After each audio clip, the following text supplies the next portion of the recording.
Hannity, now for years, the left has been spinning their lies about global warming, all in an effort to push through their radical agenda. Watch this.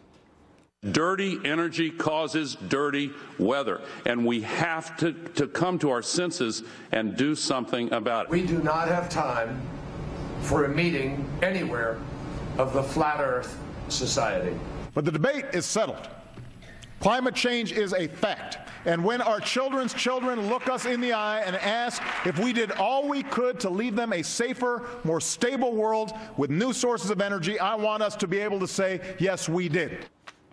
Well, they're about to have a harsh reality check from my next guest. Patrick Moore is co-founder of Greenpeace, and he says that there's zero, let me repeat, zero evidence the Earth is warming because of human activity. He joins us now for an exclusive interview you'll see only here tonight on Hannity. Mr. Moore, welcome to the program. Thanks for being with us. Nice to be with you, Sean. All right. I have felt this, and I've interviewed many people over the years. I agree with you, but I'm surprised that it came from your mouth. Explain. Well, I actually left Greenpeace a long time ago. I was one of the original founders. I was with them for 15 years in the top committee. But by around the mid-'80s, they turned sharply to the political left and began to adopt positions that I could not accept from my scientific background. I have a PhD in ecology, and I am very well versed in all the biology subjects, as well as climate change. And I just had to come out and express what I have been studying for the last 25 years, that there is actually no scientific proof. It's not really about evidence so much. It's more about an actual scientific proof that humans are the main cause of the slight warming that has happened in this world over the last 100 years or so. In fact, the world started warming back after the Little Ice Age about 250 years ago. And the climate change panel of the United Nations is saying since 1950, we have been the main cause of warming of the Earth. Yet during the first half of the 20th century, there was a warming period about identical to the warming period that occurred in the last half, and they're not claiming that we caused that. They're not really saying what they think caused that. So there is simply no logic to saying that we know for certain. That's why they use the term likely. Actually, they say extremely likely, which is no really different than saying likely. It's just their opinion. In other words, it is a judgment that humans are causing the warming rather than any kind of scientific proof. When the president says debate is settled, when the Secretary of State says that we have no time for a meeting with the Flat Earth Society, 5 years ago, Al Gore predicted the North Polar ice cap would be completely ice-free. And guess what? There's plenty of ice. What do you think is driving this agenda? Because I have my own theory on it. I just want to get your thoughts. Is there an agenda driving it?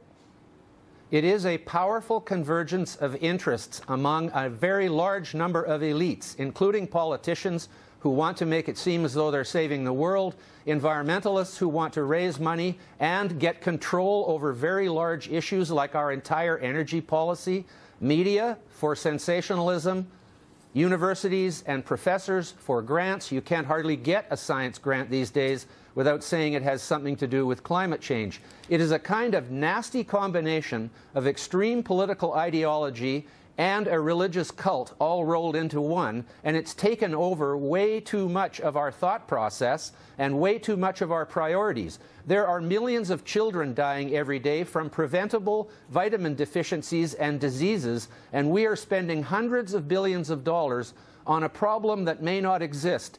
Nobody's saying that the Earth hasn't warmed a little bit. What we're saying is there's no proof that it is human activity that has caused this little bit of warming. What we're also saying is this little bit of warming is actually good for most species on the planet.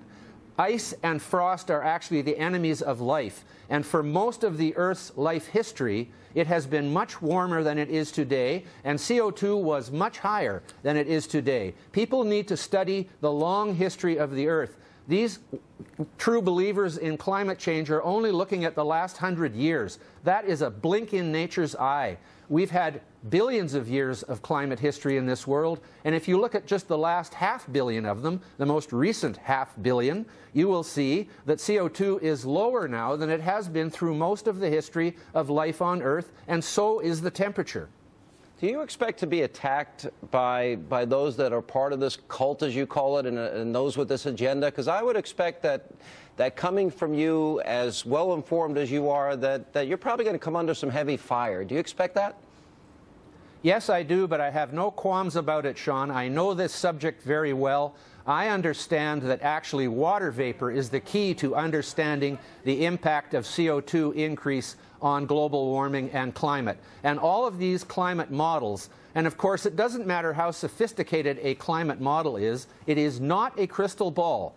You could learn more about the future by throwing a bunch of bones on the ground than you could by a lot of these climate models, because that's all they are, is computer models. They are not something you can predict the future of the Earth with. And they're all saying that the CO2 is going to result in a very large increase in temperature. And the way they do that is by assuming that the increase in water vapor, which will come in a warmer world, is going to magnify the effect of the carbon dioxide by 2 or 3 times, when in fact increased water vapor may dampen the effect of CO2, and no computer model knows the answer to that. Very well stated. Really appreciate your time. Thank you. Very informative interview. Thanks.